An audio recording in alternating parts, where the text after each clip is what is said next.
misericordias. Dios Todopoderoso, nuestro Padre, te damos las gracias, Señor, porque eres tú quien nos ama, quien nos sostiene y sustenta con la diestra de su justicia, quien nos hace, Señor, que podamos conocerte, quien nos ha dado la salvación, la cual no merecíamos, quien te ha revelado a nuestra vida, mostrando tu gloria, tu gracia, tu poder, tu misericordia, tu salvación, y cada día nos ayudas a buscar tu rostro. Te pedimos en esta hora, Señor, que seas tú guardando nuestras almas, bendiciéndonos, que tu palabra quede grabada en nuestros corazones, en nuestras almas, que seamos exhortados, edificados y consolados para la alabanza de la gloria de tu gracia. Y en cuanto a mí, te pido que tú me enseñes, que la sabiduría que viene de lo alto, Señor, te plazca derramarla en mí para exponer tu palabra como es digno, Señor. Y también me des un corazón humilde y sencillo para que toda la gloria sea tuya. Ayúdanos, ayúdame, Señor. Es una súplica que hacemos en Jesucristo nuestro Señor. Amén.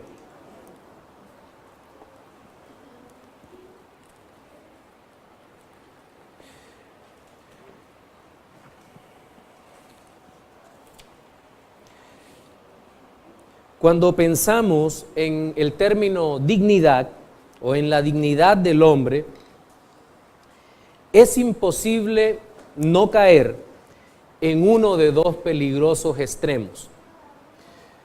Por un lado está aquel hombre que al malinterpretar la dignidad, entiende al hombre como un pequeño reyezuelo, merecedor de todo lo bueno, e incluido lo espiritual, ya que lo material es dado por sentado que el hombre lo merece.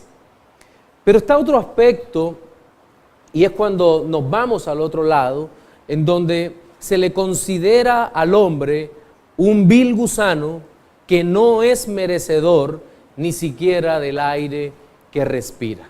Son los dos extremos comunes que nosotros encontramos en nuestro tiempo, y seguramente la mayoría de las denominaciones sacan provecho de una o de otra cosa. Unos dicen, acusan a los otros y dicen, mira, lo que pasa es que tú estás viendo al hombre de esta manera, tú crees que el hombre merece todo, eso es un enfoque equivocado. El enfoque correcto es que el hombre es un pobre y miserable ser, menos que un gusano y que no merece nada.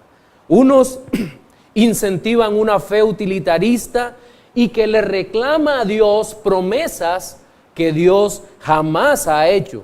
Y los otros aplastan al creyente hasta el punto de llevarlo a la más terrible confusión, al igualarlo con seres tales como los demonios que no tienen posibilidad alguna de redención. Lo cierto es que el hombre no es un ser que merezca el cielo debido a su pecado. En eso todos los creyentes reformados vamos a estar de acuerdo, los creyentes históricos. El pecado naturalmente precipita al hombre al infierno, pero tampoco es un gusano ni un demonio, pues la imagen de Dios está presente en él y por lo tanto Dios lo mira con misericordia.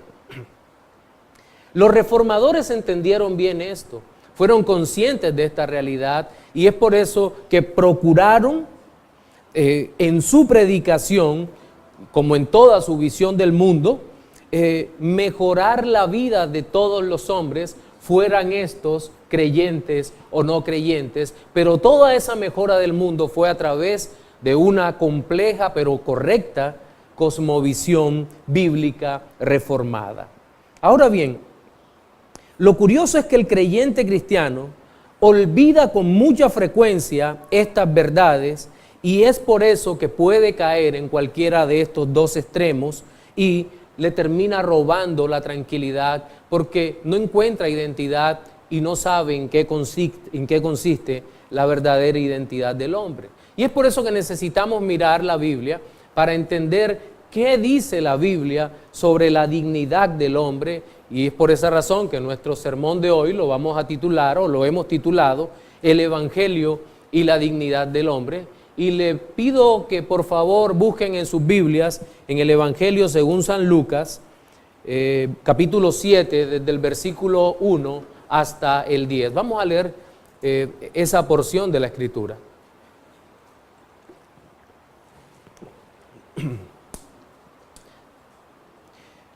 Después que hubo terminado todas sus palabras al pueblo que le oía, entró en Capernaum, y el siervo de un centurión, a quien éste quería mucho, estaba enfermo y a punto de morir.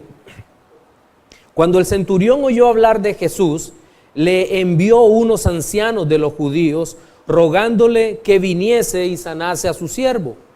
Y ellos vinieron a Jesús y le rogaron con solicitud, diciéndole: es digno de que le concedas esto, porque ama a nuestra nación y nos edificó una sinagoga. Y Jesús fue con ellos, pero cuando ya no estaban lejos de la casa, el centurión envió a él unos amigos diciéndole: Señor, no te molestes, pues no soy digno de que entres bajo mi techo, por lo que ni aún me tuve por digno de venir a ti. Pero di la palabra y mi siervo será sano, porque también yo soy hombre puesto bajo autoridad y tengo soldados bajo mis órdenes, y digo a este: ve y va, y al otro: ven y viene, y a mi siervo: haz esto, y lo hace. Al oír esto, Jesús se maravilló de él, y volviéndose dijo a la gente que le seguía: os digo que ni aún en Israel he hallado tanta fe. Y al regresar a casa, los que habían sido enviados hallaron sano al siervo que había estado enfermo. Quiero poner en contexto este pasaje. Hay un texto paralelo que se encuentra en Mateo capítulo 8, versículos de 5 al 13, y usted se va a encontrar con que en ese texto aparentemente es el mismo centurión que se presenta delante del Señor Jesucristo. Y uno dice: pero ¿cómo así? ¿Qué es lo que ocurre allí? ¿Fue él o envió a otros? Bueno, para poder explicar esto, tenemos que entender para quién fue escrito cada evangelio. El evangelio según San Mateo fue escrito para judíos, ¿verdad? Por un judío. Mientras que el evangelio según Lucas fue escrito para gentiles por un griego, con toda seguridad bajo la supervisión de Pablo. Ahora bien, ¿qué implicación tiene eso? Si usted recuerda, en aquella época, judíos y gentiles no se trataban entre sí. Y es por esa razón que en el evangelio según San Mateo, el Señor, inspirando de una manera maravillosa y sobrenatural al escritor, lo lleva a que se ponga en perspectiva esa situación, diciendo que los gentiles son iguales a los judíos y que por tanto no debían rechazarlos, y por esa razón se ve una interacción directa entre el centurión, que era un gentil, un oficial romano, y nuestro Señor Jesucristo. Pero el texto realmente no dice que haya llegado directamente en Mateo. ¿Por qué razón entonces Lucas lo presenta de manera indirecta, siendo que es escrito para los gentiles? Pues para que los gentiles no cultivaran una clara animadversión hacia los judíos, sino que entendieran que también los judíos son primeramente amados por Dios, y que por esa razón él podía presentarse con amor delante de los judíos. Y hay una cantidad de detalles en Lucas que nos hacen saber y entender que realmente debían amarse los dos pueblos en Jesucristo, ¿verdad? Ese es parte del contexto que queríamos mirar. Ahora, ¿qué está ocurriendo aquí? Al final del Sermón del Monte, es lo que entendemos por Mateo y también por el texto de Lucas que acabamos de leer, el Señor entra en Capernaum, la ciudad en donde estaba este centurión romano, y el hecho es que estando en aquel lugar, ya el centurión se entera de quién es Cristo, pero no simplemente de una manera coloquial de que Cristo sanaba o que era un médico, sino que de una manera real sabe quién es Cristo, y por esa razón suplica que el Señor sane al siervo. Hay tres aspectos en el pasaje que deseo resaltar en nuestro sermón de hoy. En primer lugar, hay un centurión que clama al Señor por la vida de su siervo hebreo y pide a los ancianos que llamen al Señor Jesucristo, y los ancianos hacen una súplica basada en la dignidad o merecimiento del centurión. Posteriormente, vemos al mismo oficial romano reconociendo que él no es digno de presentarse delante del Señor, para que finalmente nosotros observemos que el Señor Jesucristo ve en este creyente a un hombre que es digno, no para salvarlo por su dignidad, sino que es digno por haber sido salvado. Es decir, aquí observamos tres aspectos básicos de la dignidad del hombre y del evangelio. En primer lugar, que la dignidad del creyente y cómo nos perciben los más cercanos. En segundo lugar, vamos a ver la dignidad del creyente y cómo nos percibimos nosotros mismos. Y tercero, la dignidad del creyente y cómo nos percibe Cristo. Y me propongo en nuestro sermón de hoy que esta verdad llegue profundo a nuestros corazones y podamos tener una visión completa y correcta de cuán dignos somos o cuán indignos. Y quiero iniciar con nuestro primer aspecto de hoy, que he titulado La dignidad del creyente y cómo nos perciben los más cercanos. Y vamos a repasar los 5 primeros versículos del texto que leímos, que dice que después que hubo terminado todas sus palabras al pueblo que le oía, entró en Capernaum, y el siervo de un centurión a quien éste quería mucho estaba enfermo y a punto de morir. Cuando el centurión oyó hablar de Jesús, le envió a unos ancianos de los judíos rogándole que viniese y sanase a su siervo, y ellos vinieron a Jesús y le rogaron con solicitud diciéndole: es digno de que le concedas esto porque ama nuestra nación y nos edificó una sinagoga. ¿Cuál es la situación planteada? Hay un siervo al que este oficial quería mucho. La palabra que se utiliza allí, la hemos dicho muchas veces, es doulos, que significa esclavo. Era un esclavo de la casa. Probablemente un hombre bastante diligente y que se había ganado la admiración del centurión por la forma como hacía su trabajo. Todo lo hacía, al parecer, para Dios. Pero creo que hay un elemento aún más profundo que encontramos en el texto paralelo que se encuentra en Mateo. Porque en el texto de Mateo 8, del 5 al 13, este centurión no utiliza la palabra mi siervo, no utiliza la palabra mi esclavo, el doulos, sino una palabra griega que es pais. Y pais significa muchacho. Es decir, es una petición tierna y desesperada al Señor para que por favor sanara a su muchacho. Es como si hubiera mandado a estos ancianos de Israel a rogarle al Señor Jesús diciéndole que sanara, como si le dijera: Señor, sana a mi muchacho, a mi joven chico que está muriendo. Es decir, se había desarrollado una amistad muy profunda entre ambos. Y estoy casi seguro que también se había desarrollado esa amistad debido a la fe. Debido a la fe. Seguramente este hombre había compartido mucho con los judíos, simpatizaba con la nación judía, pero no por el hecho de ser judíos en sí, sino por la fe de los judíos, por aquella fe monoteísta que apuntaba a un Dios santo y personal, un Dios verdadero, el único Dios verdadero, carente de imperfecciones y de los caprichos propios de la religión romana, la cual había sido con toda seguridad heredada de los griegos y en donde aquellos dioses no eran más que humanos divinizados, llenos de pasiones, pecados e imperfecciones. Pero aquel hombre había quedado tocado, prendado por el Dios de Israel. Y aquí se nota mucho el afecto entre uno y otro. Y me llama la atención también que los oficiales romanos no eran muy dados a establecer amistades con los pueblos que estaban bajo su dominio.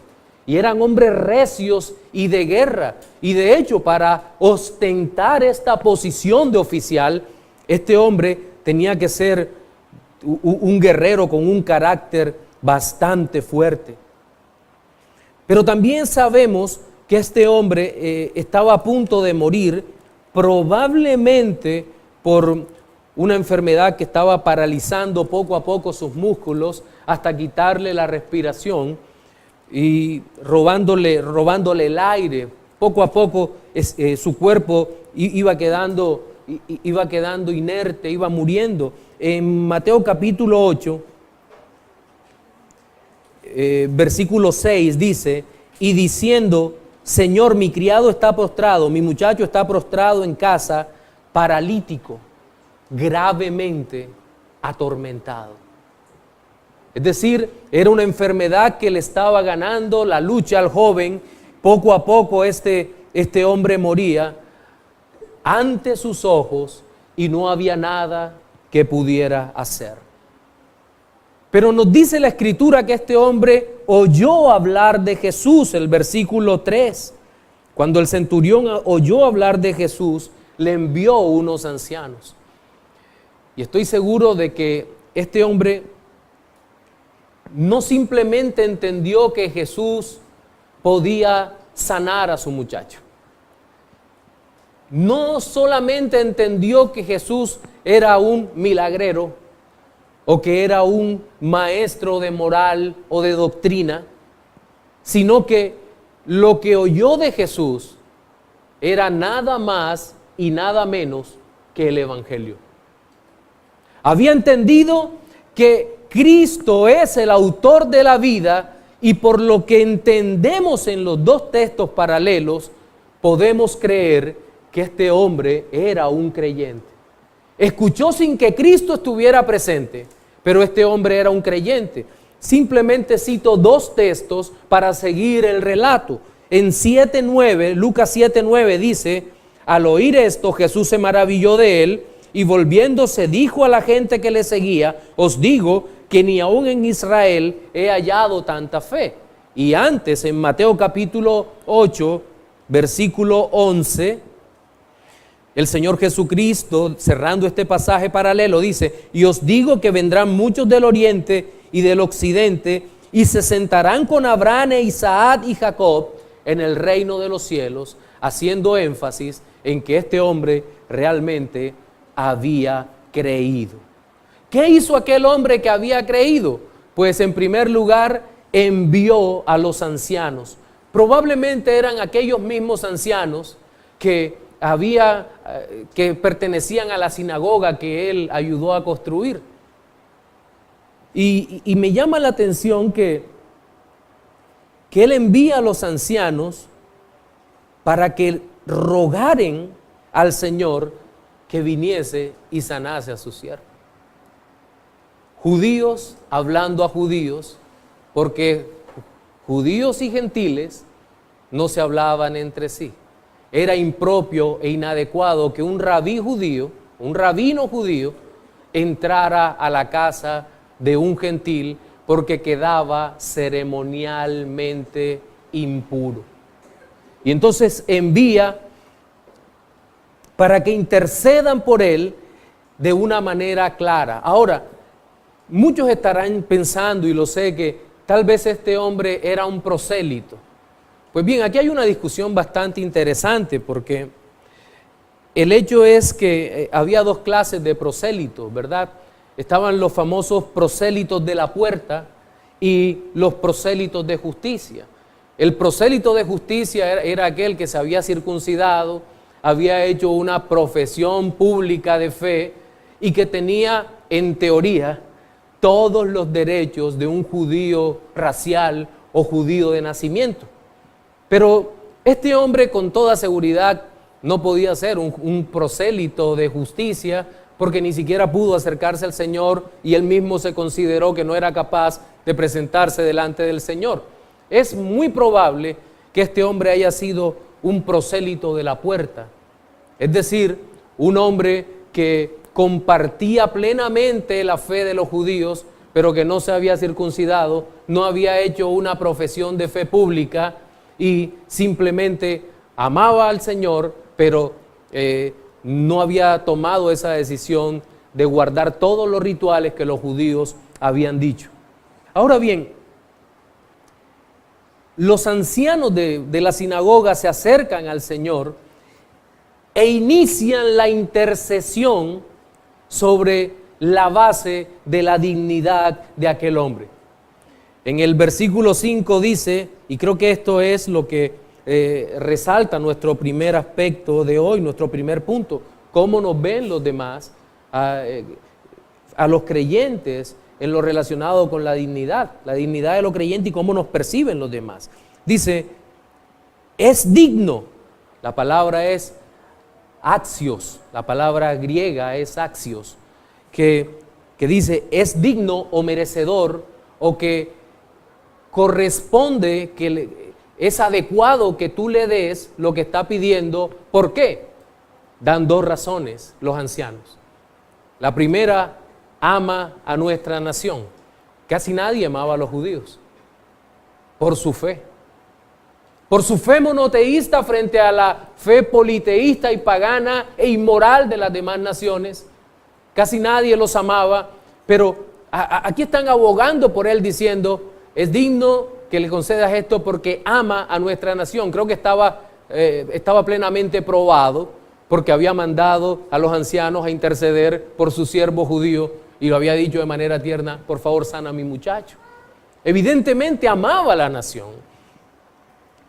Y segundo, porque edificó una sinagoga. Según Edersheim, una de las sinagogas excavadas, creo que en cada ciudad importante había una, y es muy probable que la sinagoga excavada en Capernaum sea la sinagoga esta que ayudó a construir el centurión romano. Pero aquí hay un problema muy serio. El hombre no era digno en el sentido espiritual de recibir la salvación y la gracia, porque nadie es digno debido al pecado. No era digno en ese sentido. Ahora, ¿cómo lo percibían los que estaban con él? De que era un hombre digno. ¿Y por qué razón lo percibían como digno? Por las acciones dignas y piadosas que este hombre había hecho. Ese es el tema. El hombre es digno desde la perspectiva de la creación porque Dios ha puesto su imagen en él. Dios ha puesto su imagen en nosotros y por esa razón tenemos que entender que somos hombres dignos, pero no somos dignos de recibir la salvación. Cuando Dios nos otorga la salvación por gracia, es un acto de misericordia que Dios nos da a pesar de nuestra propia indignidad. Hay una primera aplicación en este primer punto y es, hermano, ¿cómo te perciben los demás? ¿Eres para tus hermanos en la fe un hombre digno? ¿Tus acciones piadosas hacen que los demás hablen de ti como estos ancianos hablaron de aquel hombre? No para interceder en el sentido soteriológico, sino te perciben como una persona digna de confianza. Alguien decía que para nosotros los hermanos deben ser tan confiables que podamos entregarle nuestra tarjeta con la clave y saber que van a sacar exactamente el dinero que le hemos dicho que saquen. Y no es broma, es una realidad. ¿Hasta cuánta confianza genera ese hermano? La dignidad que tiene como hermano. No que por la dignidad del hombre vamos a cometer una locura como, qué sé yo, darle nuestro auto a un desconocido o cosas por el estilo, no. Entendamos el contexto espiritual que tiene esta primera parte. Pero hay una segunda parte sobre la dignidad del creyente y es cómo nos percibimos nosotros mismos. Versículo 6 en adelante dice, y Jesús fue con ellos. Miren la humildad del Dios Todopoderoso. Jesús fue con ellos, pero cuando ya no estaban lejos de la casa, el centurión envió a él unos amigos diciéndole, Señor, no te molestes, pues no soy digno de que entres bajo mi techo, por lo que ni aún me tuve por digno de venir a ti, pero di la palabra y mi siervo será sano. Porque también yo soy hombre puesto bajo autoridad y tengo soldados bajo mis órdenes. Y digo a este ven y va, y al otro ven y viene, y a mi siervo haz esto y lo hace.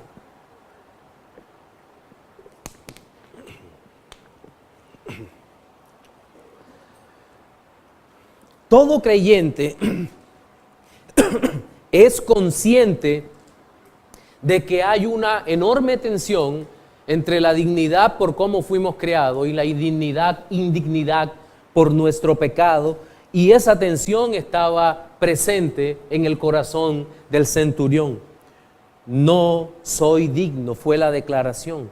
Aquí el centurión se pone frente al Señor reconociendo su indignidad frente a Cristo. Es una comparación bastante clara en el corazón de este hombre y esto nos da más bases para creer que en realidad había sido regenerado y había sido convertido al Señor. Él estaba diciendo, tú eres el Cristo, tú eres el Señor. La palabra que usa es muy clara, Señor. Le envía el recado ya no con unos ancianos, sino con personas de su casa, muy amigos. Les dicen, díganle que yo no soy digno de que él entre bajo mi techo. Miren cómo razonaba este hombre. Decía, si él viene acá, este rabí, se hace, según la tradición, ritualmente impuro. Por lo tanto, yo no puedo permitir eso. Yo no puedo permitir que llegue hasta acá. No puedo hacer eso tan bajo, decía él. Por lo tanto, le dice, no soy digno de estar frente a ti. No soy digno de que entres bajo mi techo. Mi casa no te puede acoger. Por lo tanto, envía a otros. Y entiende quién es Jesús. Hace una súplica ya no basada en su propia dignidad. No le dice, Señor, acuérdate que amo a la nación de Israel, acuérdate que les construí una sinagoga, por lo tanto, no, él no hace nada de eso. Su petición no está basada en los hechos o en las acciones piadosas que él había podido realizar a este momento, sino que ahora clama por misericordia, clama por gracia diciendo, Señor, no soy digno de que entres bajo mi techo, porque ni aún tuve por digno de venir ante ti, pero di la palabra y mi siervo sanará. Es un razonamiento maravilloso, mis queridos hermanos, porque en este razonamiento él dice, mira, yo también soy hombre puesto bajo autoridad. Y le digo a este va y él va. Y le digo al otro ven y él viene. Y le digo a mi siervo haz y él hace. Yo que apenas soy un hombre.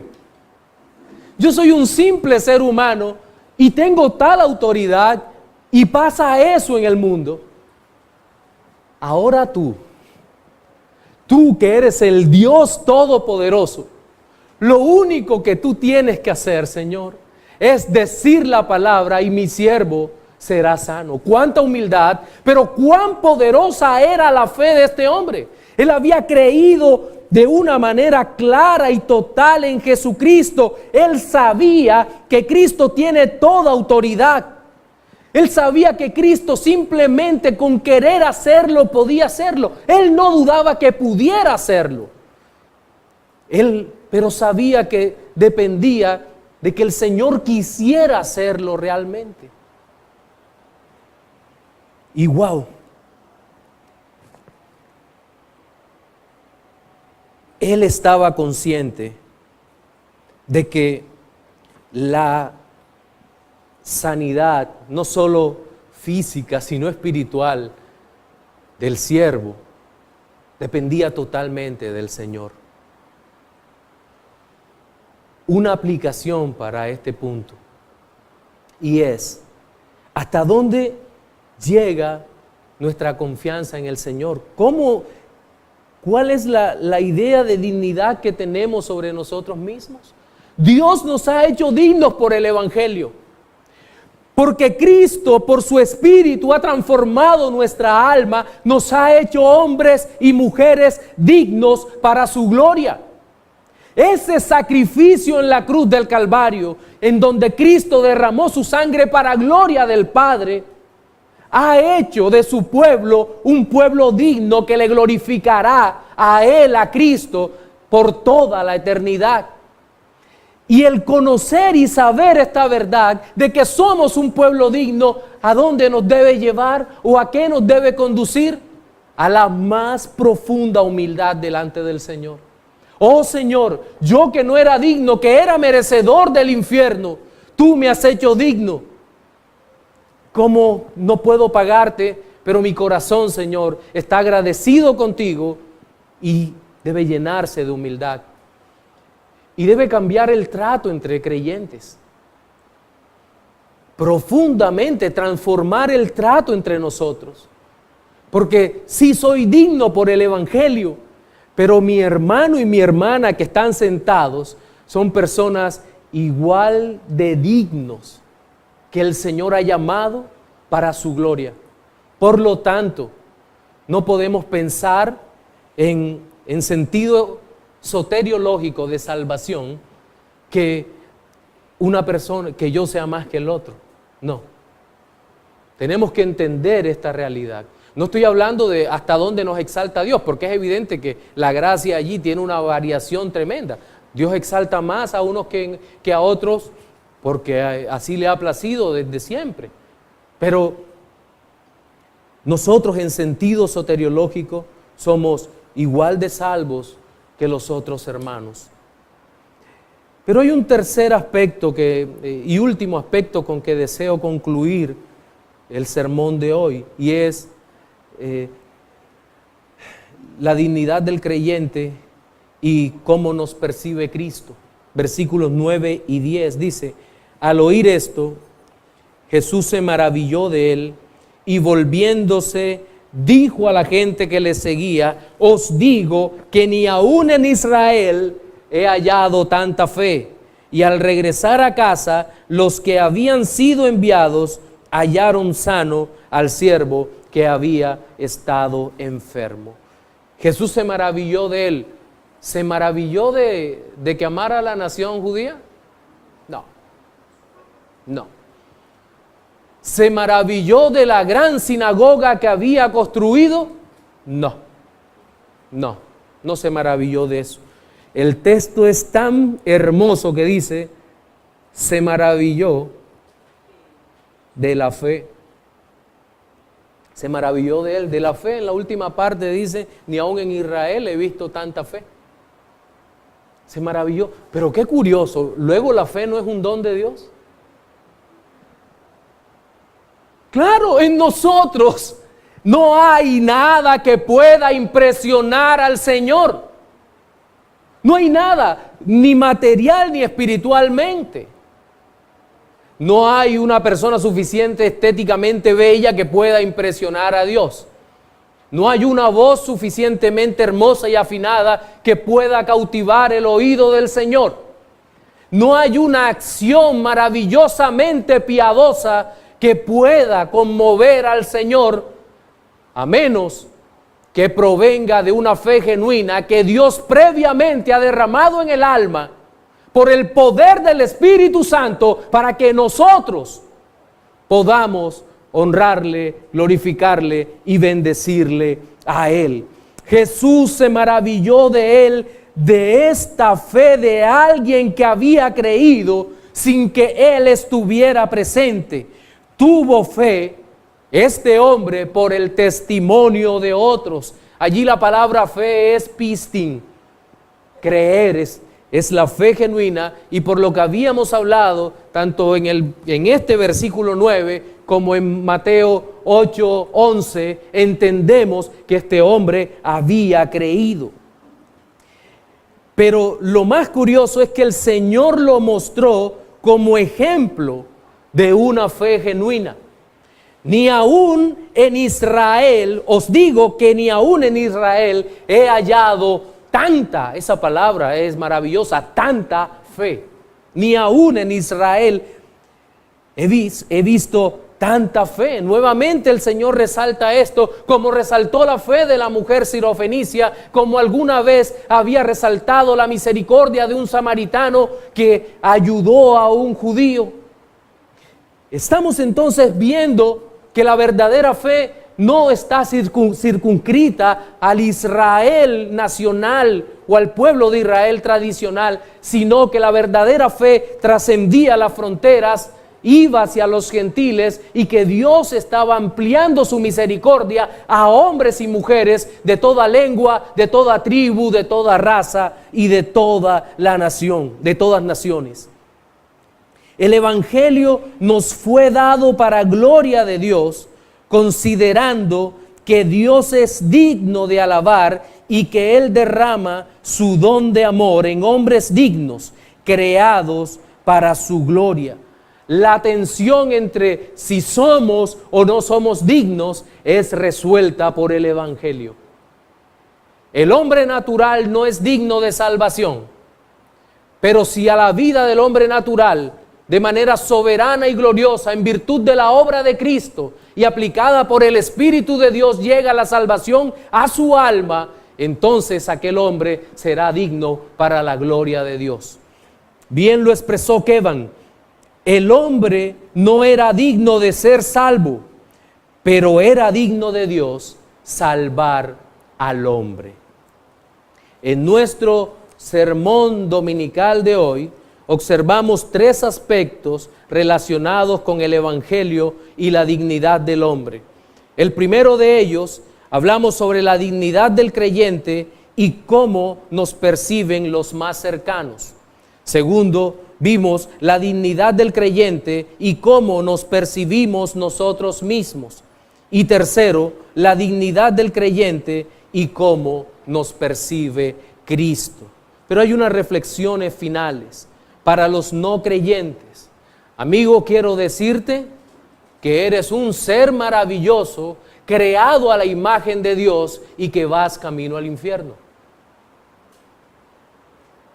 Es la dura realidad. Y es muy doloroso que te pierdas. La pérdida la sufrirás tú. Dios no sufre pérdidas, a menos que el Señor en su misericordia te rescate.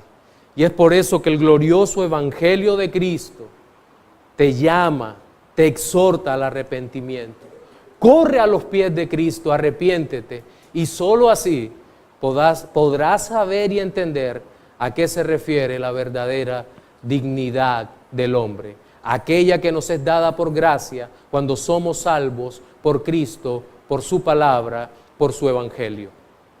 Para los creyentes, el Evangelio te ha hecho digno, no lo eras, pero la gracia se derramó en ti. Sé humilde, ama a tus hermanos, son iguales a ti, algunos más exaltados, pero todos redimidos por el mismo precio. El precio de nuestra redención es ni más ni menos que la sangre de Cristo. El precio pagado por nosotros excede largamente nuestro verdadero valor, de tal manera que nosotros fuimos comprados por un precio muchísimo más alto que el que Dios tendría que pagar por nosotros. El precio de la preciosa sangre de Jesucristo, la cual nos hace dignos no solo en el tiempo presente, sino por toda la eternidad. Amén. Señor, te damos las gracias en esta hora